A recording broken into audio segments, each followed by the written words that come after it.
Hello mga kapako kasari, good afternoon po sa inyong lahat. Welcome back to my YouTube channel. Muling nagbabalik ang tinderang Ilocana ng Isabela. Time check muna tayo. Ayan, 2:06 na po ng hapon. And for today's vlog, ayan, siya nga pala, bago ko i-share sa inyo yung gusto kong itapik sa inyo ngayon mga kapako kasari. Kanina nga pala ay dumating si PMFTC. Ayan. Bali ako ay kumuha ng 5 kahang Chesterfield na red. Ayan. At 5 kaha ng Chesterfield na itong black. Ayan, 5 lang yung aking kinuha mga kapako kasari. At saka 1.5 rim na Marlboro Red kasi ito lang talaga yung mabenta sa akin na sigarilyo or fast moving na sigarilyo dito sa aking tindahan. So pakunti-kunti lang yung aking mga kinukuhang sigarilyo mga kapako kasari kasi ang mahal ng puhunan ng sigarilyo tapos magkano lang yung tinutubo natin. Ayan, so bali ang aking binayaran dito, ayan, ay umabot din siya ng 3,585. So, ilan lang yan? Parang 2.5 rim, mga kapako kasari. Itong nakuha kong cigarette from PMFTC. So, ito na mga kapako kasari ang gusto kong i-share sa inyo. Baka relate kayo dito. About naman tayo kay Mr. or yung asawa ko, mga kapako kasari. Ayan. Ikukwento ko lang sa iyo kasi nga nakakatuwa kasi itong mga pinagagawa niya ngayon. Kasi noon mga kapako kasari, ang aking asawa ay hindi siya marunong mag-order sa Shopee. Kung baga yung mga paninda namin dyan sa hardware ay bali yung iba dyan ay talagang sa Shopee ako nag-order like yung mga interior kasi doon talaga kami nakakamura. Kaya kung may gusto siyang ipabili sa akin or yung mga paubos na paninda na kinukuha namin sa Shopee mga kapako kasari ay sinasabihan na niya ako na mag-order ka na sa Shopee ng ganito kasi paubos na yung ganito, ganyan. So ako naman syempre pindot, hayan, ganyan. So, ako kumbaga ang taga-order. So, hindi pa siya marunong noon mga kapako kasari. So, ang ginawa ko, tinuruan ko siya. Ayan. So, sabi ko, yung mga ganitong items lang ang pwede mong orderin sa Shopee. So, kumbaga, tinuruan ko siya. Sabi kong ganon, o dito ka mag-order dito na shop. Kung nakita mong 10,000 na yung reviews, dito ka mag-order, ganyan. So, tinuturuan ko siya mga kapwa ko kasari. So, isang araw, ayan, may dumating na parcel. Siyempre, ako yung nakapangalan kasi ako lang naman yung may account ng Shopee. So, kumbaga siya ay wala siyang account ng Shopee. So, isang araw may dumating na parcel. So, sabi ko, Ma'am Lourdes, sabi ng rider sa akin. So, sabi ko, iniisip ko, wala naman akong order na Shopee or inaasahan na darating na Shopee. So, sabi ko sa rider, para sa akin yan, sabi ko ganun. Oo ma'am, sabi ng rider. So, ngayon, lumapit siya kasi narinig niya na may dumating nga na Shopee. So, sabi niya, sa akin yan, sabi niya. Nag-order daw siya sa Shopee. So sabi ko, aba, marunong na. So napatawa na lang ako mga kapako kasari kasi nga hindi ko inasahan na marunong na pala siyang mag-order. So ito yung first na order niya mga kapako kasari. Ayan, itong calculator. So sabi ko, bakit calculator pa ang in-order mo? May 3 na nga tayong calculator. 3 na yung calculator namin dito mga kapako kasari, 2 dito sa Sari-Sari Store at isa dyan sa Mini Hardware.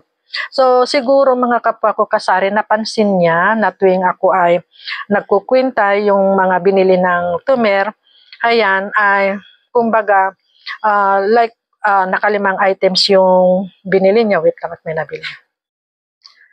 So, aking ipagpapatuloy mga kapako kasari, may nag-cash out lang. So, saan na ba tayo? Dito kay Mr. Ayan. So, kumuha siya ng calculator. Ayan. Ang purpose pala niya dito mga kapwa ko kasari, kaya siya umorder ng ganitong calculator. Siguro napapansin niya na tuwing may bibili sa akin, ayan, kunwari nakalimang items yung tao or yung customer, ang ginagawa ko kasi is kunwari isang itlog, kwenta kagad sa calculator, 10. Ganun ba? Yung mga hindi nakikita ng customer kung magkano yung presyo ko sa mga binibili niya. Basta sinasabi ko lang na, 10 yung itlog, 8 pesos yung ginaganon ko lang kasi mga kapwa ko kasari. So, siguro, yun yung na-observe niya. Kaya, napakuha siya or napa-order siya ng calculator na ganito mga kapwa ko kasari.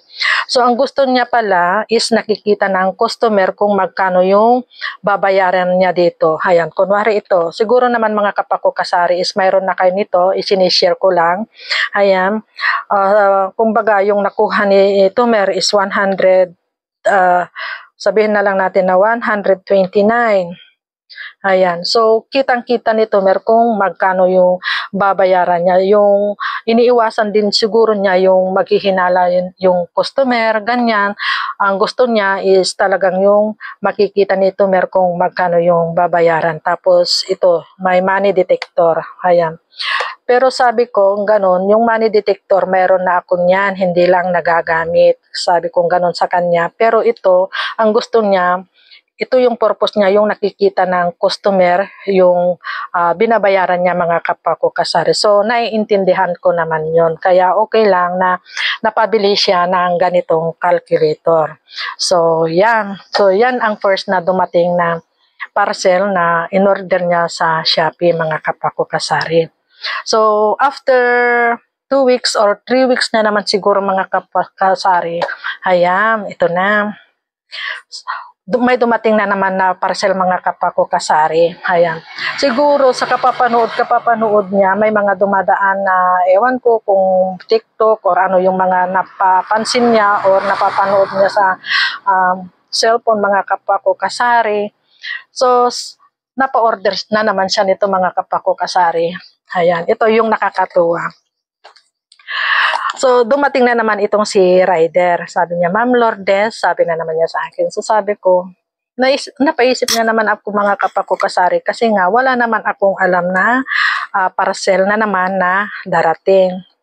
So, sa akin, sabi ko na naman sa kanya. So, sa Ryder, yes ma'am, sabi ng Ryder. So, sabi ko, nakabox.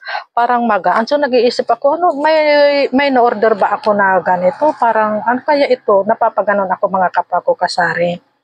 Yun pala, bumili na naman siya ng ganito. Pang diet naman mga kapwa ko kasari. Itong binili niya. So, nung inopen ko, alam niyo ba ang laman nito mga kapwa ko kasari?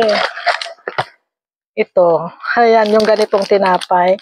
Ayan, pang diet daw. Ito mga kapwa ko kasari. Bali, ang binayaran ko dito na in-order niya kasi ako ang naka-receive is 1,100. Kung hindi ako nagkakamalim, nasa 186 or 182. Basta ganun yung aking binayaran dito mga kapwa ko kasari. So, sabi ko, pang diet na tinapay. So, napapaisip ako mga kapwa ko kasari, bakit na bumili siya ng ganito or umorder siya ng ganito mga kapwa ko kasari. So, nung kinumpronta ko siya, sabi niya, pang diet daw. Pang diet na tinapay daw ito mga. Sabi ko sa isip, hindi naman yata ako masyadong katabaan mga kapwa ko kasari. Ayan, matababa ako. So, binubola ko siya mga kapwa ko kasari kasi nga bakit bumili siya ng ganito. Yung may ito, chia seed, ano bang tamang pag-pronounce dito? Basta may chia seed, quinoa, biscuit. Ito yung soda cracker tapos may nakasulat dito na dietary biscuit. Ba yun? Yung nakalagay dito. So, ito siya, mga kapwa ko kasari, yung binili niya. Ayan. So, nakakatuwa. Sabi ko, marunong nang mag-order-order sa Shopee. So, pati ako tuloy ay kinukuhanan niya pang diet daw. Imagine, 182 or 100 plus. Basta nasa 180 plus itong mga kapwa ko kasari. Pero ang laman nito is nasa 30 pieces na ganito. Pero okay lang din naman kasi nga nagustuhan ko yung lasa kasi hindi siya maalat mga kapwa ko kasari.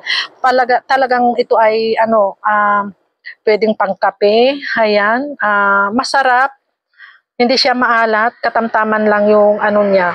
So, ito yon yung pangalawang order niya na talagang nakukonsyus ako sa mga pinag-order niya, mga kapwa ko kasari. Pati ba naman ito is na. So, hayan, sabi ko nga sa kanya, nasasanay ka ng mag-order sa Shopee. So, okay lang kasi nga yung ito is napapakinabangan naman dito sa tindahan. Tapos ito is okay lang din kasi nga pang diet nga daw. So tignan natin kung talagang papayat ako. Wait lang at may nabili na naman. So aking ipagpapatuloy mga kapako kasari itong mga pinag-order ni Mr. Hayan. At kanina Hayan may dumating na naman. So, nung isang araw kasi mga kapako kasari, may sinabi lang ako sa kanya na, sabi ko, may napansin kasi ako na medyo malaking butas na yung kisame namin sa labas. So, sinabi ko sa kanya na may butas yung kisame sa taas, gawin mo baka pasukin ng daga. Yun lang ang sinabi ko sa kanya mga kapako kasari. So, hindi ko alam na nag-order na naman pala siya. So, ito nga kanina yung dumating na parcel na naman niya. Dito talaga ako nabigla. Ayan. Kasi medyo malaki na yung binayaran ko dito mga kapako kasari. Ayan, nakakabigla na talaga yung mga pinagagawa ni Mr. So, kanina nga ay may dumating na parcel. Siyempre ako na naman yung hinanap kasi nga ako yung nakapangalan. So, sabi ko magkano lahat? Sabi ko ganun sa rider, 1,200. So, nabigla ako, malaki-laki na po. Parang wala naman akong in order na naman na ganitong halaga sa Shopee. Sabi ko ganun. So, napaisip tuloy ako. Wala kasi si Mr. kanina. Ewan ko kung saan ko siya inutusan kanina. Kaya ako na naman yung naka-receive. So, ito nga mga kapako kasari. Ayan, tingnan nyo. So, kaninang pagdating niya, sinabi ko sa kanya, ano na naman yung dumating na parcel mo? Ang laki ng aking binayaran, sabi kong ganun sa kanya. So, tumawa lang siya. So, sabay kaming nag-open nito. So, alam niyo ba mga kapako kasari, kung ano na naman yung in-order niya? Ito yon. Ayan. Gamit niya mga kapako kasari. So, sabi niya, kumuha na daw siya kasi nga nahihiya na daw siyang nanghihiram sa aking bayaw. So, gusto niya yung may sarili na siyang gamit. Kasi nga ito daw ay napaka-importante. Kung may gagawin siya, ganyan, is may magagamit na siya. So, sabi ko, okay lang naman na magpundar siya ng mga ganitong gamit kasi nga yung rason niya ayaw na niyang nanghihiram, nahihiya na daw siya. So, sabi ko, okay lang. So, sabi ko ganun, pero hindi porket alam mo nang mag-Shopee, mag-order sa Shopee, baka naman masanay ka na sa ka-order, sabi kong gano'n. So, sinabihan ko naman siya mga kapako kasari, pero sa akin is okay lang na paunti-unti siyang nagpupundar ng kanyang mga gamit. Ayan, so sinabihan ko lang siya na siguro naman after 4 months or 5 months ganyan, saka lang siya ulit bibili yung mga medyo mahal na bagay na gusto niyang kunin kasi nga siyempre sabi ko itong pinambibili mo dito is pera ng tindahan. So, kailangan talagang pag-ipunan natin. So, ang gusto niya is magkaroon ulit siya ng welding, yung portable welding machine. Ay, magkano yon? So, nag-inquire ako mga kapwa ko kasari is nasa 3,000 plus yung portable. Gusto ko rin kasi nga ang daming ginagawa dito sa tindahan. Kaysa naman yung mangungupahan ka, ganyan, magkano na ang labor ngayon kung magpapagawa ka mga kapwa ko kasari, magkano na yung arawan ng isang labor lang is nasa 700 na dito sa amin mga kapwa ko kasari. Si Mr. marunong siyang gumawa kung ano yung mga gusto kong ipagawa mga kapwa ko kasari basta may sarili siyang gamit. So sabi ko okay lang na paunti-unti kang magpundar ng mga gamit mo kagaya nito is nakapagpundar na siya. So okay lang din naman sa akin. Nakakatuwa lang kasi magmula nung natuto na siyang mag Shopee, ganyan. is nabibigla ako kasi nga bigla na lang na may dumadating na Shopee na wala naman akong order. Siya pala ang may order. So dito talaga ako natatawa kay Mr. mga kapako kasari. Hindi naman ako nagagalit, okay lang din naman sa akin kasi nga mga gamit naman niya itong mga pinag-order niya or gamit dyan sa aming hardware or gamit din dito sa tindahan. So, ito lang mga kapako kasari. Gusto kong i-share sa inyo. Ay, nahulog. Nahulog. So, pulutin ko na lang. I-arrange ko na lang mamaya mga kapako kasari. So, ito lang ang gusto kong i-share sa inyo mga kapako kasari. Ayan, itong mga pinagagawa ni Mr. na magmula nung marunong na siyang mag-Shopee, panina ang order niya. So, sabi ko, maghinay-hinay ka lang sa pag-order. So, yan lang. Happy selling na lang po sa ating lahat. God bless us and bye! Thank you for watching. Sharing is caring.